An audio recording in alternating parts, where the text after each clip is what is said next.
Thank you for watching this virtual lecture event. For those of you who are new, IWP is a graduate school of national security and international affairs. We have 5 master's degree programs, 18 certificates of study, and a new doctoral program. We also offer the opportunity to take a single course without having to pay an entire semester's worth of tuition cost. One can also audit such a course at a much less cost. If you're interested in learning more about us, please visit iwp.edu.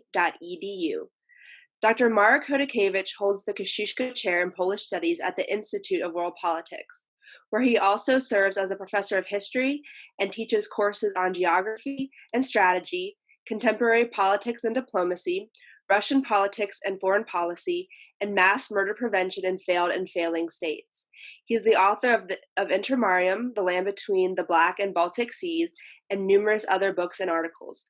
He holds a PhD from Columbia University and has previously taught at the University of Virginia and Loyola Marymount University. Welcome, Dr. Chodakiewicz. Thank you very much for this kind introduction. I also had the Center for Intermarium Studies here at IWP, hence my fascination with the Intermarium, the lands between the Black and Baltic Seas. Thank you for tuning in and watching us. It's business as usual here at IWP. This will be the second installment of my musings on the First World War and its aftermath in the Intermarium. And today we'll talk about nationalisms, traditional and modern nationalisms in the Intermarium. Even though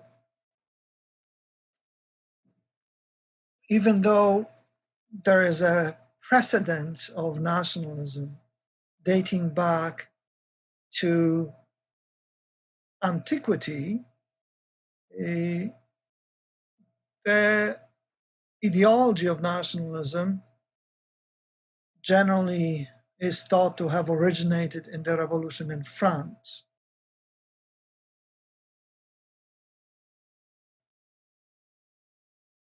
The reflex of human kindness towards those who have been harmed is generally considered to have derived from Christianity, first and foremost. In some ways, this attitude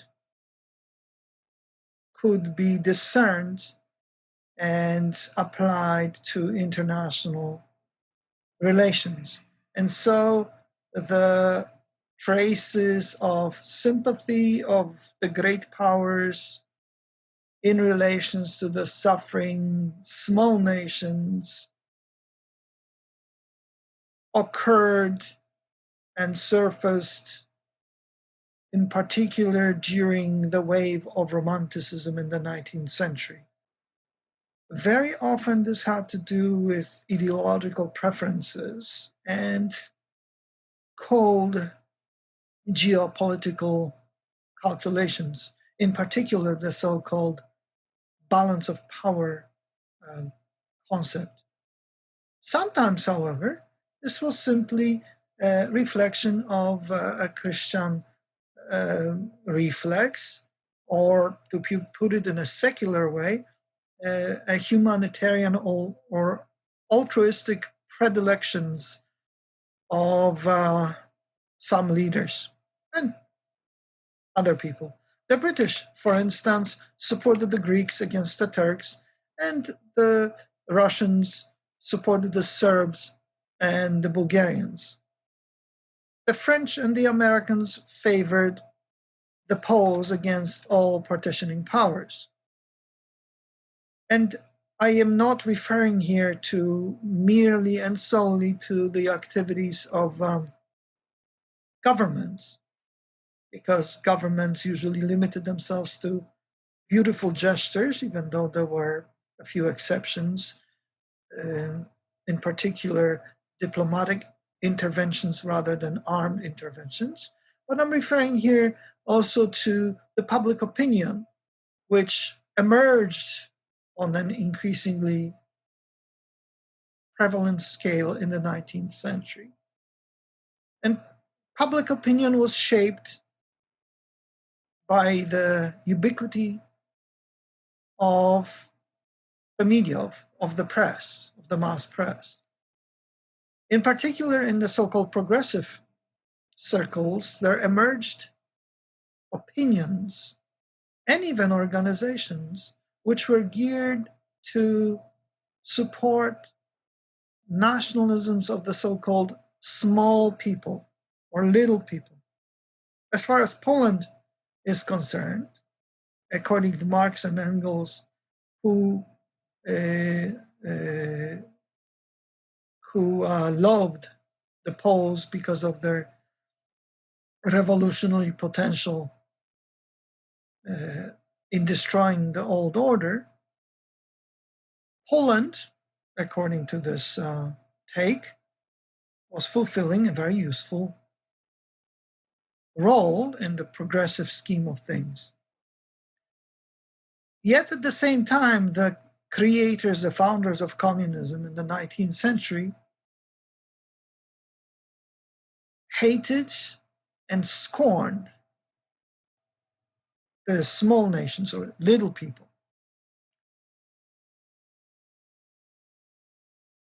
However, very many progressives rejected such selective and instrumental treatment of nationalism. For instance, very influential French progressive intellectuals were fascinated with the abstract ideals of the rights of minorities and the nationalism of so-called non-historic people, which in the 19th century, everywhere, to a various degree, was waking up from its historical slumber, and it was busy forming its nationalist cadres. Only to a small degree, this sort of approach was institutionalized. In the majority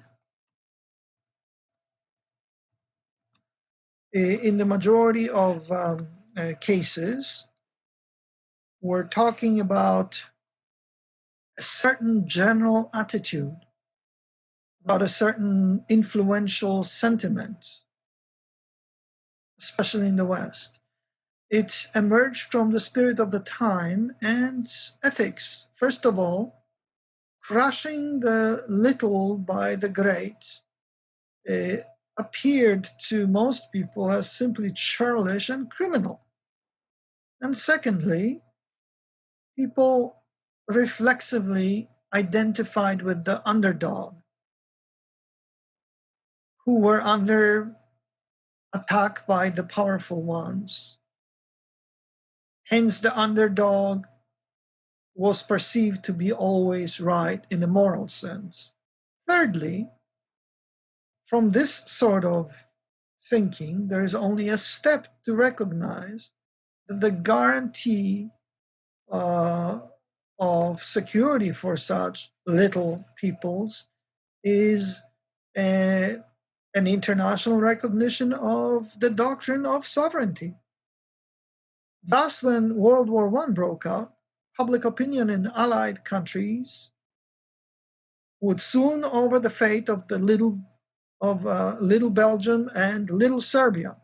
They had fallen victims, after all, to the forces of evil, Berlin and Vienna.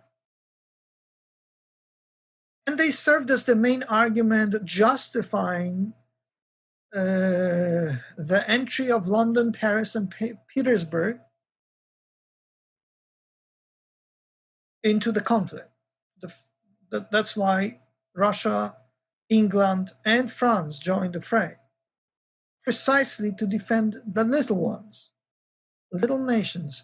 Very soon, the high and mighty, or at least the public opinion in those countries, would remember also about poor Poland.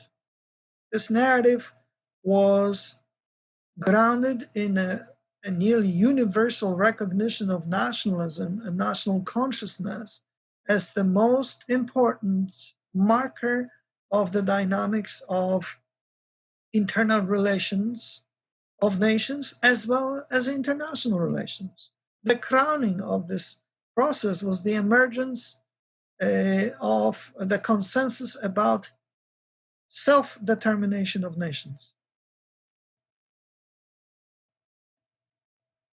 Self-determination of nations.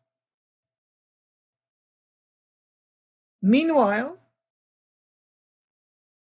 the wartime narrative about sovereignty acquired a hypocritical champion, Germany and its propaganda. The Germans began posing as defenders of little nations. The main aim of their offensive was naturally Russia. Berlin not only played the Polish card, but also the Lithuanian and Ukrainian cards, even though to a much lesser extent, Estonian, Latvian, and Belarusian cards. Further, the Second Reich encouraged the native Germanophile or nationalist proteges to invoke their case for independence. At one point, Berlin was surreptitiously behind the effort to petition US President Woodrow Wilson about self-determination of nation, because the American president was a great champion of it. And from the point of Berlin, it undermined Petersburg. Finally, as early as November 1917, the German government officially came out of the closet as the great champion of national self-determination, in particular as far as Lithuania and Courland. During the negotiations at Brest between December 1917 and March 1918, the Germans constantly invoked this rule, in particular as far as Ukraine is concerned. In its allegedly supportive of little nations propaganda, only the Bolsheviks beat the Germans in their hypocrisy. Incidentally, the Bulgarians and others also invoked similar arguments about self-determination of nations to justify their territorial demands on their neighbors. More, one could discern that the Entente likewise began moving rhetorically and politically in that direction. Ultimately, under the influence of the United States, the narrative of national self-determination began to dominate in the negotiations in Paris following the victory in the war by the West. This principle was written into the Versailles Treaty and all the other related treaties. The concept of national sovereignty became soon the main point of reference in international relations.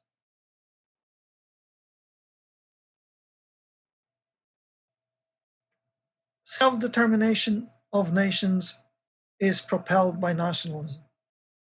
Without this, there is no impulse to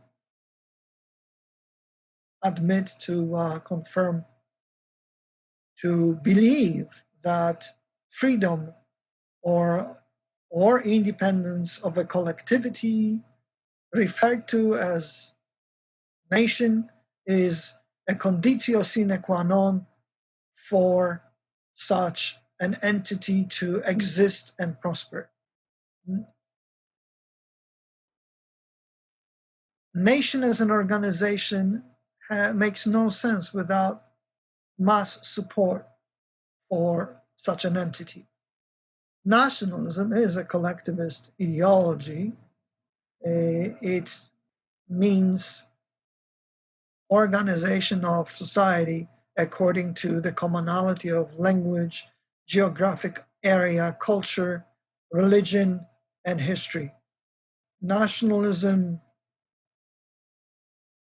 reflects the belief that the commonality of tradition, institutions, and out of commonality of tradition, institutions, and beliefs, there emerges certain possible to define commonality of interests.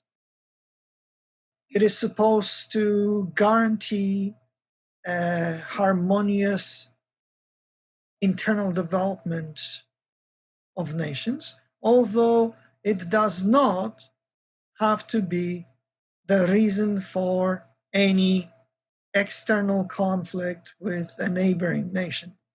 A nationalist is a person who, to defend a national interest, mobilizes his or her nation socially, politically, and culturally. The less participation of religion, the smaller the religious ingredients, and the smaller the traditional ingredient in the life of the nation, the more extreme nationalism tends to be. The more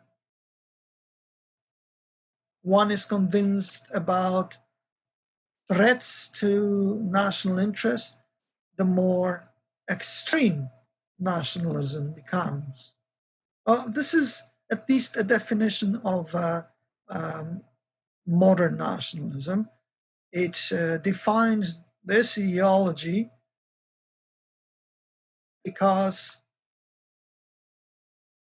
the ideology is an organizing principle for a modern nation. But the concept itself stems at least from antiquity. The Bible is our point of reference because God created tribes and nations. Then in medieval times in the West, there emerged a historical nation.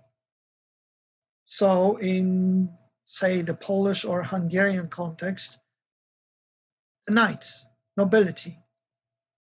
This sort of nation did not have ethnicity, but corporate rights and privileges. And this included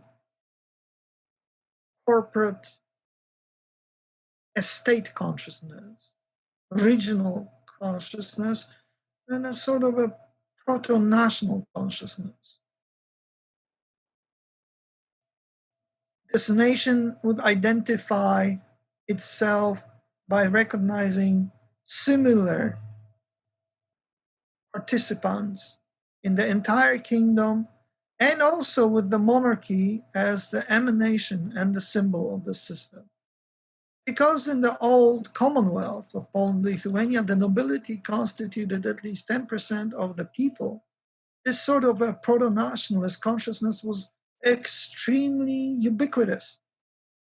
Following the partitions of the Commonwealth by the end of the 18th century, it was principally the nobility and in the intelligentsia, which derived largely from the nobility, that maintained and treasured the tradition of freedom and independence. It was them who, first and foremost, cherished and kept national consciousness to a large extent by grounding themselves in the Catholic Church. At the end of the 19th century, two competing concepts of nationalism began to function in Poland. On the one hand, we had the modern nationalism, and on the other hand, we had the Jagiellonian nationalism. The first one, modern nationalism, grew out from the second one, but it modernized it based upon sexy new theories streaming from the West. All that was fashionable was incorporated into the old nationalism. So modern nationalism is mostly identified with the national democratic movement. Its main theoreticians were Zygmunt Balicki, Jan Popławski, and Roman Dmowski. They gave a reality check to the romantic discourse of Polish nationalism by proposing national egoism and social Darwinism of the eternal struggle among and between national organisms. It was them who took neutral organic work of the positivists and pushed it onto the active venue of political engagement, endowing the so-called work at the grassroots with nationalist dynamics. At the same time, the NDEC, National Democratic Model, from the very beginning, gradually diluted the implications of the ideas of Charles Darwin and Herbert Spencer because it incorporated into the nationalist thought traditions which negated such progressive ideas. I'm in particular referring to the invocation of English conservatism and, after a while, Christianity. Dmowski borrowed from Edmund Burke the idea of little platoons where families anchored, where individuals anchored in families would join a very rich mosaic of local communities creating a nation. The index derived from this concept of national solidarity, which they juxtaposed to the socialist class struggle. From the Englishman, Dmowski also borrowed the concept of continuity within the nation, of a relationship between the dead, the living, and the unborn members of the national community, in his case, the Poles. The chain of community in a historical time became an acceptable form of egalitarianism in the context of the nation. Finally, the Endecja turned to Catholicism, which it eventually equaled with Polishness. God and not nation became the highest point of reference for Polish nationalists. One also must remember that reality dictated that in the framework of the assimilated Polish historical traditions, the nationalists had to absorb also the Jagiellonian heritage. Because without that, without the legacy of multinational Commonwealth, there was no way to speak about a national continuation. In practice, all of this meant that the index considered as Poles those who wanted to be Poles. Among the common people,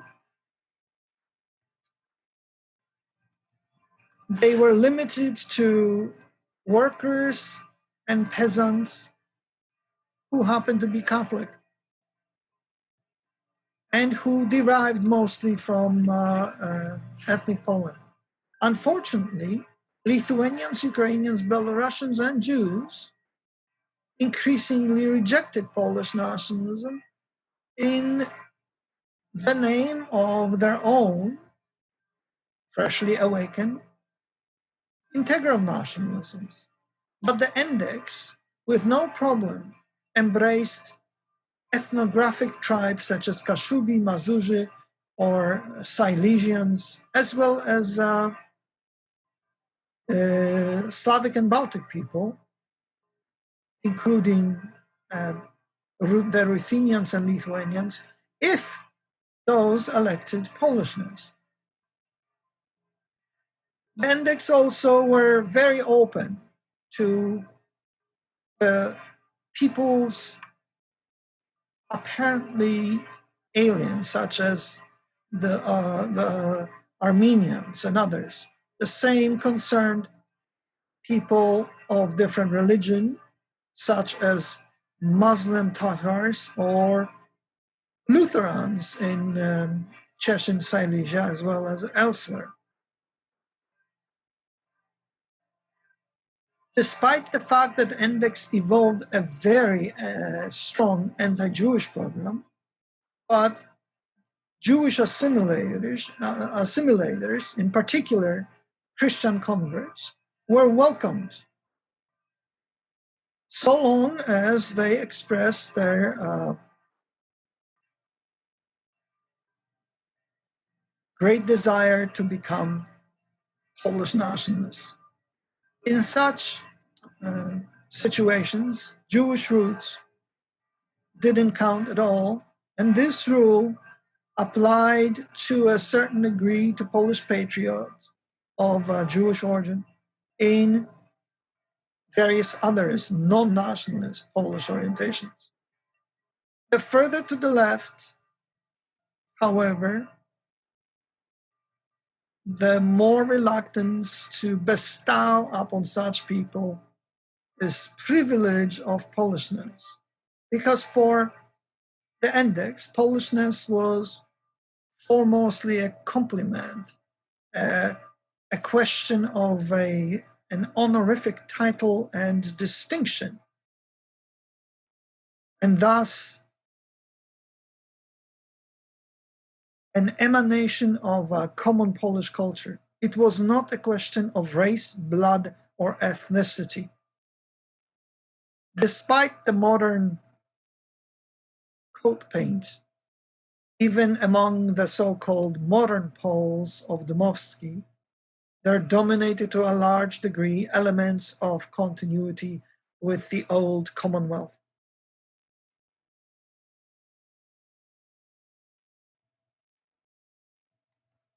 The main competitor, as far as nationalism, to the modern Polish nationalism was the Jagiellonian nationalism. One accepts, as far as periodization goes, is that the end of its ideological domination was the crush of the Polish Uprising of 1863. Of course, there are scholars who claim that even decades before, intellectuals imagined themselves as separate and modern nations. Perhaps it was not so. At any rate, Jagiellonian nationalism continued to function in a generous, liberal, and paternalistic approach of a great part of the nobility and intelligentsia in the Kresy, in the Intermarium, who perceived themselves as Jagiellonian, as well as perceived the Koroniarze, or people from the crown, and their benevolence extended naturally to their own commoners. The non-historic nations, Ukrainian, Belarusian, Lithuanian, or local. This could have been expressed by the slogan, for your freedom and ours, But it didn't have to.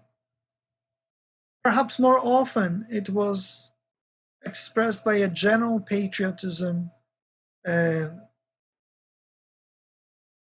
a nostalgic patriotism for the first Commonwealth. It was the strongest, perhaps, in the Grand Duchy of Lithuania and in Podolia before 1914. In its most conservative form, it expressed itself in a loyalist as far as the Tsar, and to a lesser extent, the Habsburg Emperor, an attitude known as native countryism or krajowość, kraj, my country. In the context of the Intermarium in general, and the Old Commonwealth in particular, Wiktor Sukiennicki stresses that to properly define the word nation and nationality was by no means easy. Traditionally, they were understood in a political rather than ethnic sense. They were synonyms of citizenship, implying those enjoying political rights. In the multiracial, multilingual, and multi-religious area between the Russians and the Germans, the political meaning of the Latin word natio was especially emphasized. At the time of the Vienna Congress, there was no doubt that the old term natione polonus was much broader than gente polonus. In the second half of the 19th century, however, the word nation and nationality took on more ethnical than political character. As long as the word Polish was used in a broad political sense of a family surname, however, the Poles not only welcomed but took on an active part in the national renaissance of their brothers, the Lithuanians, Ukrainians, and Belarusians. The so-called Ruthenian or Ukrainian peasants became politically and nationally conscious and began to demand equal rights with the Poles. The formula used by the politically active Ukrainians in the old Commonwealth, gente rutenus natione polonus, became obsolete. The growing Ukrainian demands for the Ruthenization replaced the Poles' former benevolent attitude toward the Ukrainian national renaissance. The former brothers became bitter political rivals, if not stubborn enemies. A similar process took place with the Belarusians, Lithuanians, Jews, and others vis-a-vis the Poles. All of them, to the great chagrin, frustration, and ultimately anger of the Poles, rejected the traditional, non-ethnic, and non-racist definition of the nation and order of things in the lands of the old Commonwealth. Most of them were looking for an alternative way of self-definition, as well as self-organization in the context of the geopolitical and geocultural space of the Intermarium. For some of them, and not only to the Jewish people, the answer was assimilation, in particular, assimilation with the victorious cultures, the Russian or the German. For most, however,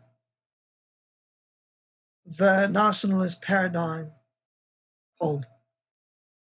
In its framework, they were looking for a collective concept of existing in new realities.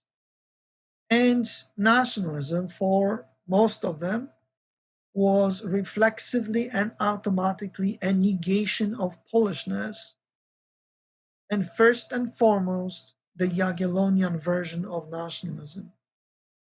The hatred blinded them to such a degree that, for instance, in January 1919, Lithuanian Christian Democrats preferred the tyranny of the Bolsheviks in Vilna over the government of the Commonwealth. of the Polish Republic.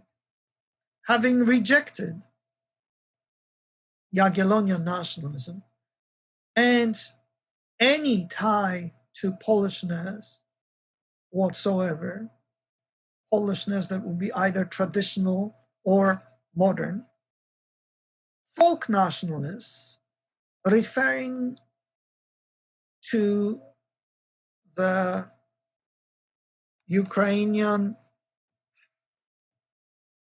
Belarusian, Lithuanian, or Jewish nations, usually would turn to Western paradigms just like the modern Poles of national democracy.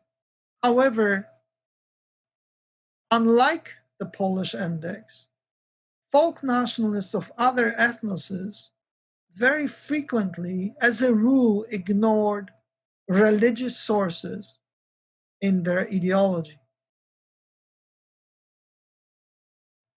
There was a further lack of conscious reference to conservative Anglo-Saxon inspirations, in particular to Edmund Burke. Aside from cruel social Darwinism, we also have borrowings from German Romantic nationalism, as well as integral nationalism, plus socialist forms of collectivism.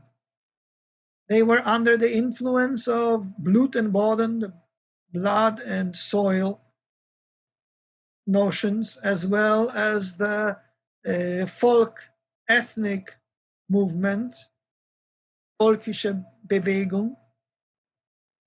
Further, it also selectively embraced, folk nationalism also selectively embraced Marxism.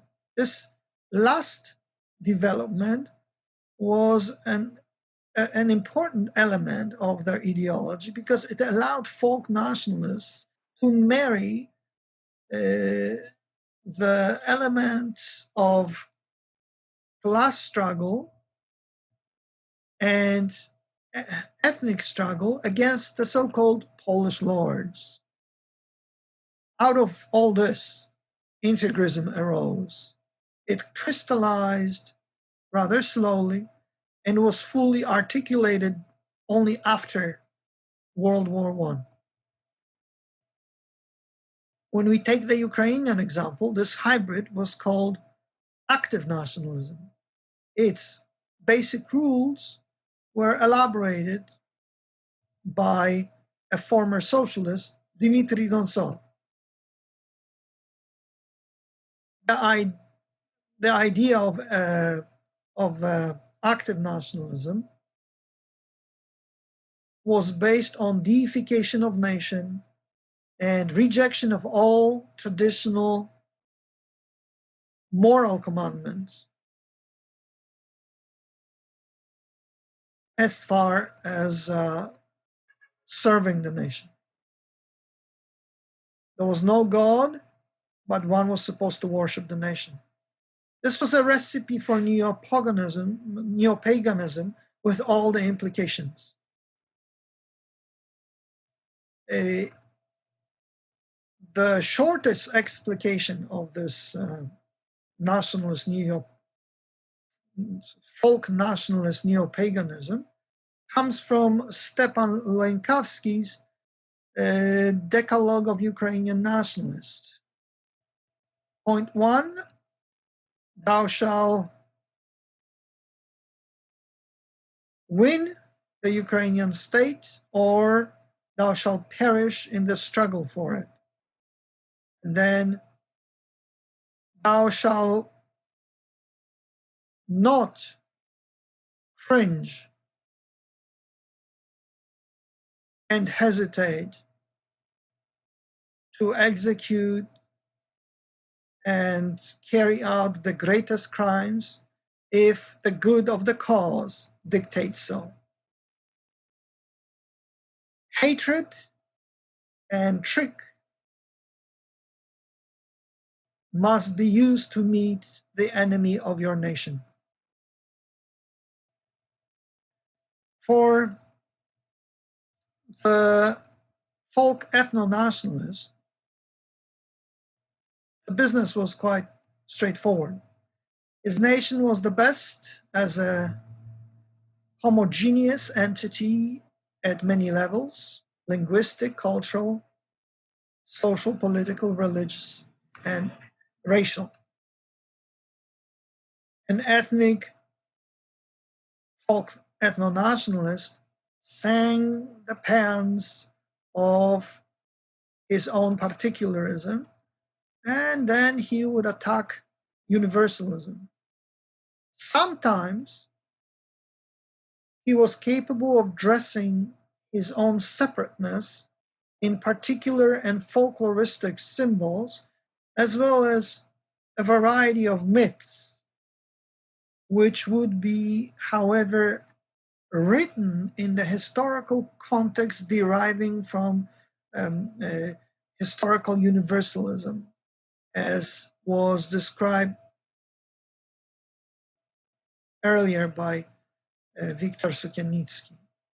For example, Wyjazd Gabriel Julevičius, one of the contemporary liberal Lithuanian representatives of this option, claim the following. On the Lithuanian side, many of these values, ethical and moral concepts, were previously inarticulate, part of a seemingly self-evident way of life offered to referred to as Buddhas, but now were recast as constituent parts of national identity.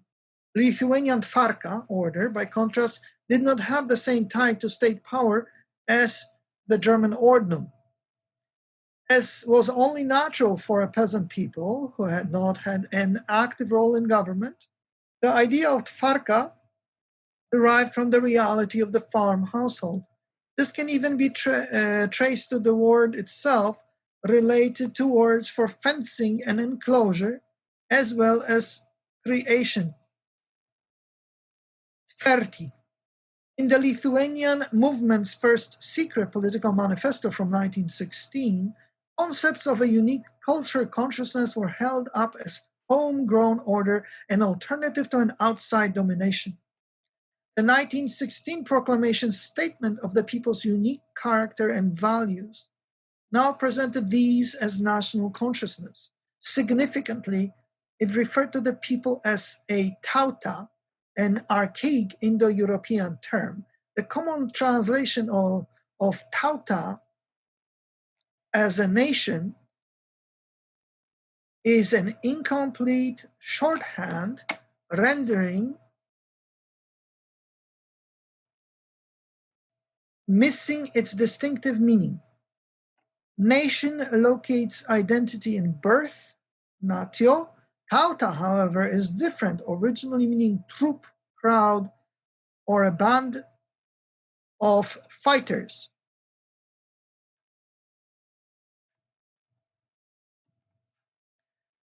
Indo-European tauta. The unifying principle here, in contrast to nation, is from the outset voluntaristic, pointing to a common shared project defining the group.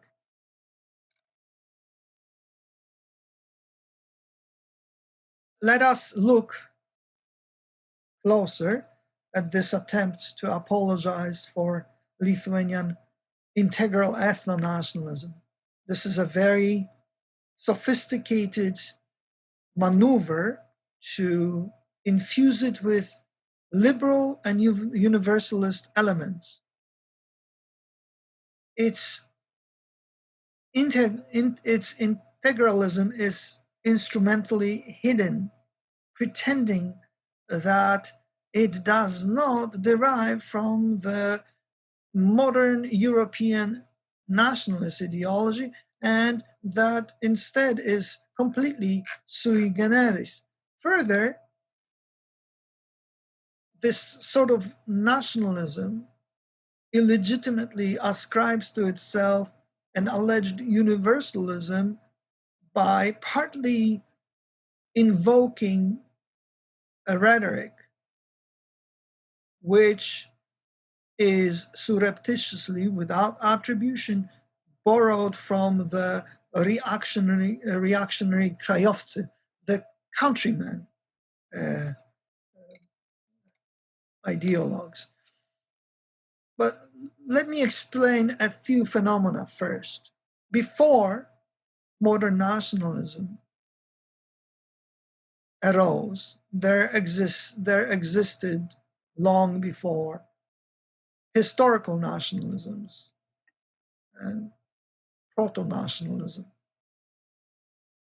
It derives from the word natio. Natio means birth in Latin, so our continuation as people.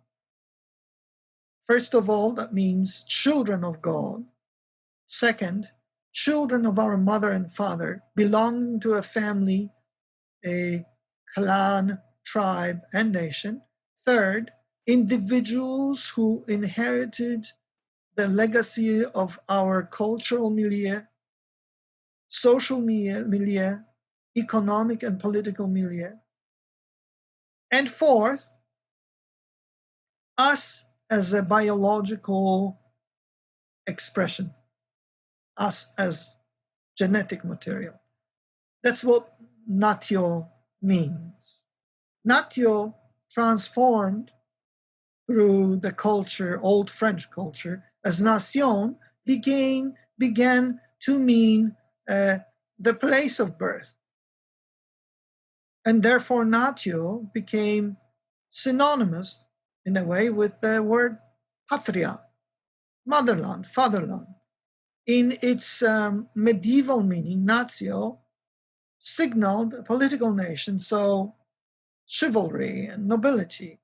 And therefore, for example, to natio hungarica, everyone who had political rights belonged, his or her ethnic background notwithstanding. In this sense, the term natio was also understood in the old Commonwealth. Therefore, Polish patriots or Jagiellonian nationalists invoked not only the slogan free with free, equal with equal, or brother with brother, but also for your freedom and ours. This was a rule, a principle of equality of the nation, joined with consciousness of the existence of common laws, ethics, and culture, and not of ethnic origins. In this way, for example, Lithuanian boyars would become Polish. Adam Mickiewicz, the great Romantic poet, beautifully explained that the word Pole is our last name. It's a last name of every single one of us. And our first name can be a Ruthenian, a Lithuanian, a Tartar, a Jew, or anybody else. He wrote so in Księgi Narodu Polskiego I Pielgrzymstwa Polskiego. How does Lithuanian or other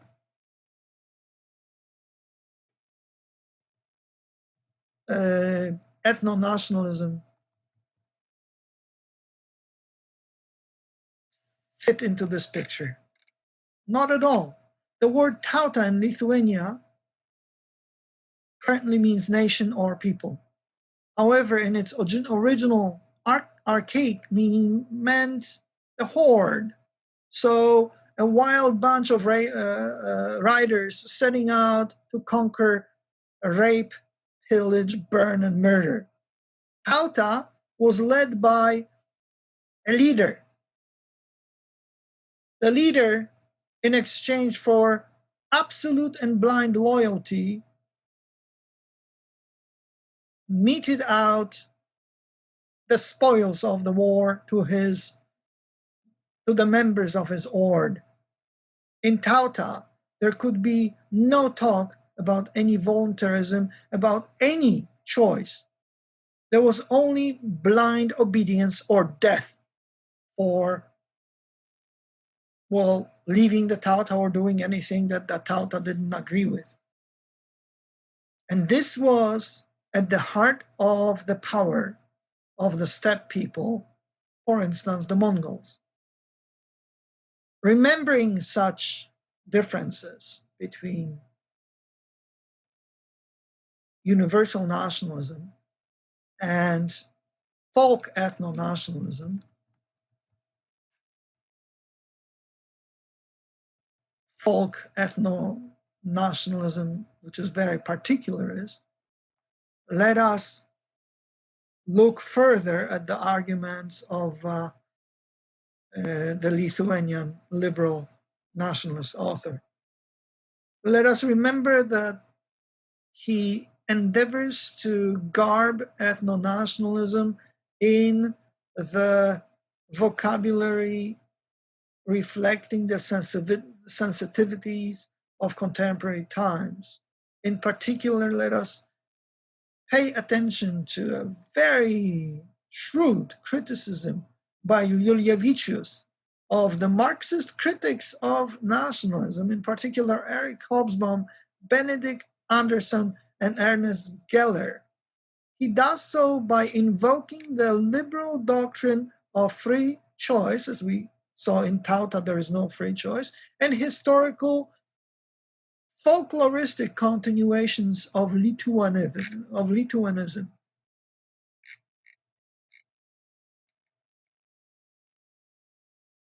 Julievicius wrote as follows: since national identity was understood to be rooted not in birth or blood, but in common resolve, then shared consciousness had to provide the moving spirit underlined in nationalist exhortations to awareness and conscious commitment, as well as emphasis on education. Individual commitment was crucial because in these lands, national identity rested so much on personal decisions. In this Northern European crossroads of culture, ethnicity, language, religion, and history, there were many possible identifications for individuals to accept. Radical national movements founding intellectuals experienced this themselves in the preceding decades, arriving at avowals of Lithuanian identity in dramatic moments of personal conversion. This snapshot of the development of national identity, caught in the moment of genesis in the 1916 secret proclamation of nationalist goals, illuminates the distinctive nature of the nationalist project here. The essential point is that this was a deliberate project, aware of itself, creating images of the past and asserting continuities with the past Western scholarship with that past. Western scholarship has often treated nationalism under the rubric of false consciousness, stressing artifice and manipulation. This misses the dimension of awareness of the project. In fact, models of nationalism current in Western scholarship are stood on their heads, in this case from the East, rather than imagined communities or inventions of tradition. The nationalist project produced here aware communities of imagination and deliberate traditions of invention, a conscious elaboration out of the precarious past, realizing one of many possible projects. Scholarly models of nationalism juxtaposing civil citizenship-based nationalism of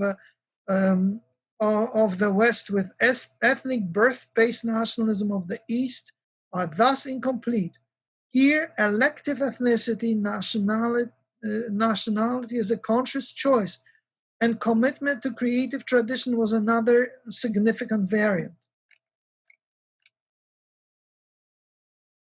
Let us note that this believer in Lithuanian ethno-nationalism very shrewdly attempts to explicate the essence of his own ideology by appropriating the essence of that which constituted the heart of the old, the national heart of the old Commonwealth, cultural choice and not an ethnical one.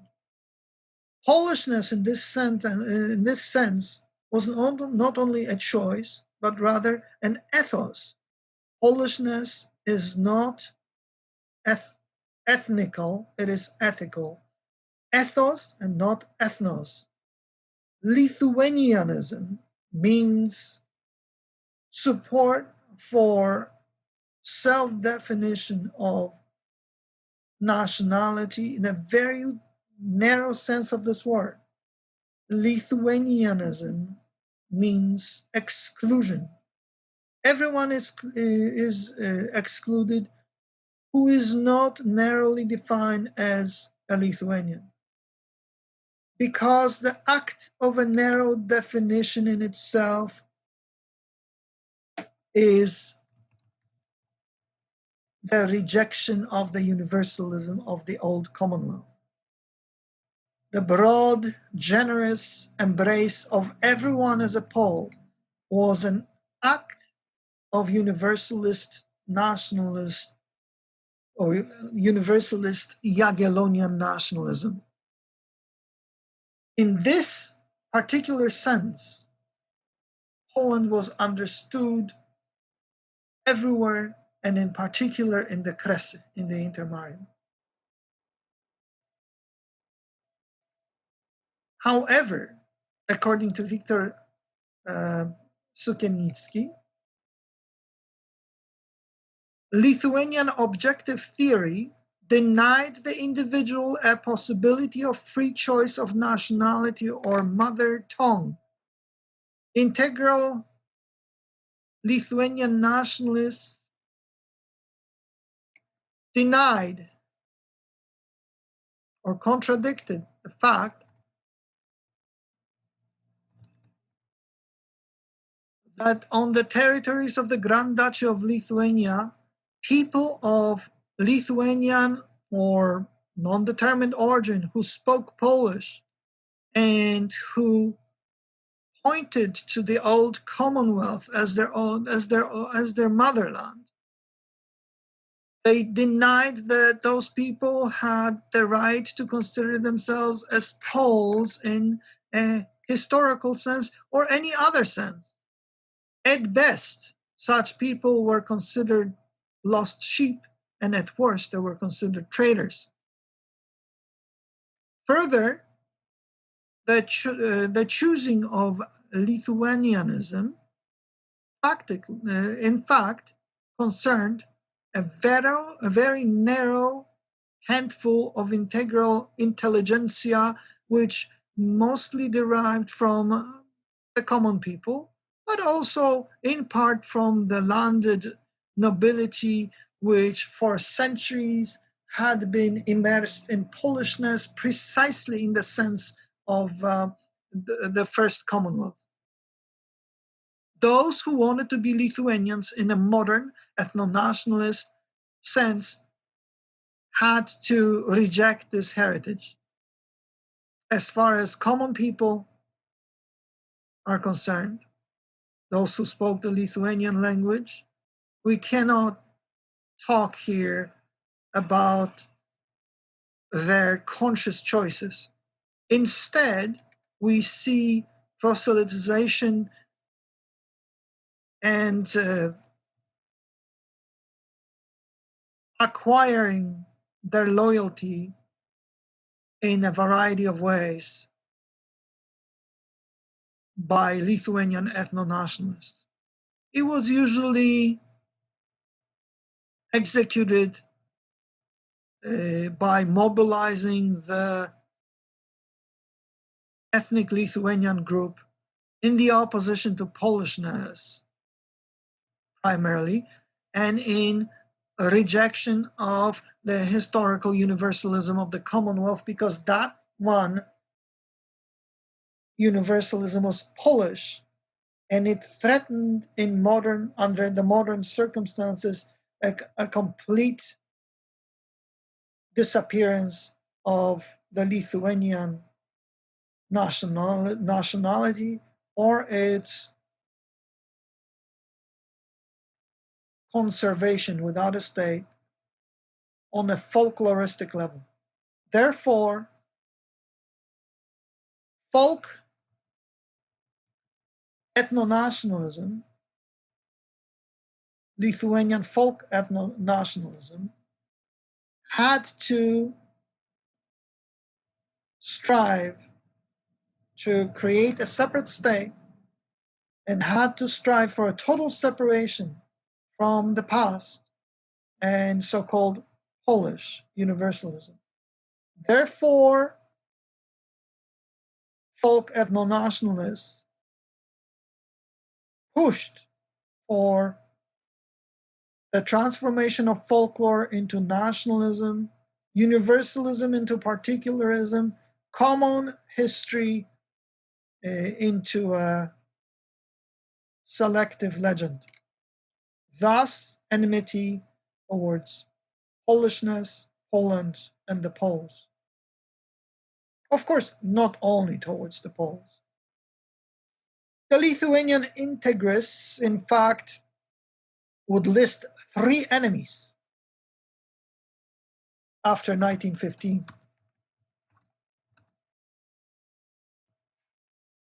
Polish lords, Russian Bolsheviks, and German and Jewish speculators, merchants.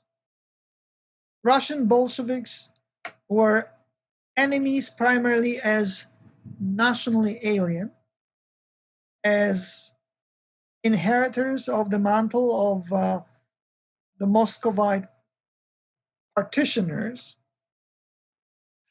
and competitors in revolutionary social radicalism in Lithuania. German and Jewish speculators, merchants, reflected prejudices triggered by fresh war experiences, as well as historical imagination connected to the traditional social structure of the estates of the Grand Duchy.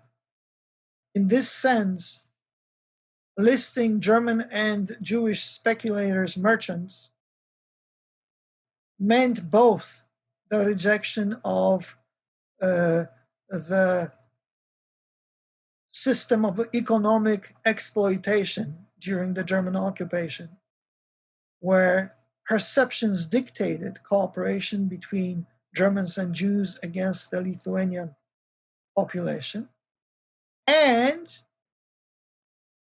the stance against the domination of the Jewish community as bourgeoisie, in particular in trade and other endeavors, who, according to folk ethno-nationalists, should be under the control of non-existing or practically non-existing Lithuanian middle class. But the Poles, conveniently mentioned in a national social form, always remained a priority in a hierarchy of threats, or perhaps even more poignantly, a hierarchy of hatred. This was class and national hatred. Accordingly, Lithuanian laboring people, our landless peasants, smallholders, and estate laborers, all of them were promised the land taken from Polish landlords. This appeal set the early tone for a pro-government agitation campaign that would continue with a growing vigor throughout the world, according to a neo-Marxist Lithuanian historian Tomas Balkelis.